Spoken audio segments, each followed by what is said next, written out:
Hey, wait lang.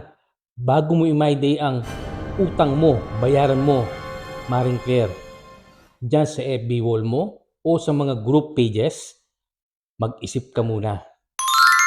Dahil baka ikaw pa ang makasuhan. Alam mo ba na ang simpleng pagpo-post ng pangalan na may utang sa'yo sa social media tulad ng Facebook, Instagram, TikTok, X o Twitter ay pwedeng maging cyber libel case? Pwede ka pang makasuhan under data privacy law o kaya ay unjust vexation o harassment. May isang kabayan natin na sumali sa isang paluwagan. Sa una ay okay naman at walang problema ang pag-release ng pera sa mga members nila. Pero sa huli, nagupit yung mahawak ng pera at nagamit niya ang pera ng paluwagan nila. Ang lahat ng pera na nakolekta ay hindi na nabawi ng isang kasapi nila nung siya na ang susweldo. Kaya naisipan niya na i-post sa social media ang pangalan at litrato ng humahawak ng pera nila. At sinabing, mag-ingat kayo sa taong ito. Scammer ito. Hoy babae, ibalik mo ang pera ko. After few days, may natanggap siyang sabpina galing sa korte dahil nagsampa na pala ng kaso sa kanya yung taong pinost niya sa social media. Ngayon, pag-usapan natin ang isang viral na ginagawa online, ang pag-expose ng taong may utang. Pero legal ba ito? O baka ikaw pa ang mapasama? Ganito kasi yan. Kahit may utang siya, hindi ibig sabihin ay pwede mo na siyang ipahiya online. Dahil, unang-una, sa ilalim ng Cybercrime Prevention Act of 2012 or Cyber Libel Republic Act 10175, kapag nag-post ka ng nakakasira sa reputasyon ng isang tao, even if totoo, at ginawa mo ito publicly, pwede kang makasuhan ng cyber libel. Wow naman! Take note Wow! ha, Wow! under cyber libel law, hindi lang ang nag-post ang pwedeng makasuhan. Maging ang nag-share nung post na yon ay pwede ring makasuhan. What? Ito ay may parusang mas mabigat kaysa sa traditional na libel case na maaring magresulta sa pagkakakulong na o multa ng 40,000 pesos hanggang 1.5 million pesos.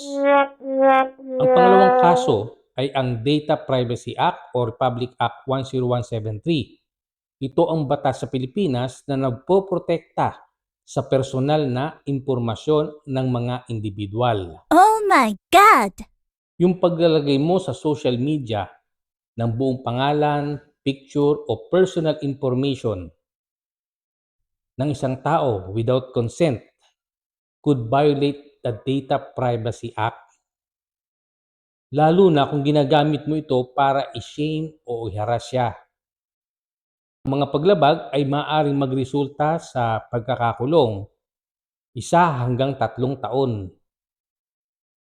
o malaking multa na 500,000 hanggang 4 million pesos depende sa bigat ng krimen. At pangatlo ay pwede ka ring makasuhan ng unjust vexation. Ang unjust vexation sa Pilipinas sa Artikulo 287 ng Revised Penal Code ay isang krimen na sumasaklaw sa anumang kilos na walang dahilan o walang valid reason. Pero nagdudulot ng inis, abala o pagkabagabag sa isip ng ibang tao. Ito ay tuturing na light felony lamang. Pero may parusang aresto minor o 1 to 30 days na araw ng pagkakulong at multang 1,000 hanggang 40,000 Oh my pesos. God! So medyo luma na yung batas na to pero marami nakakasuhan dyan.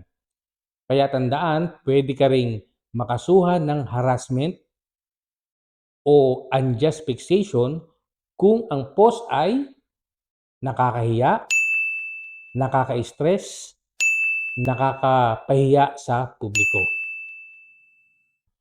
Gets kita, nakakainis talaga yung taong may utang na hindi nagbabayad. Pero hindi social media ang tamang lugar para maningil. What you should do instead? Una, kausapin mo siya privately.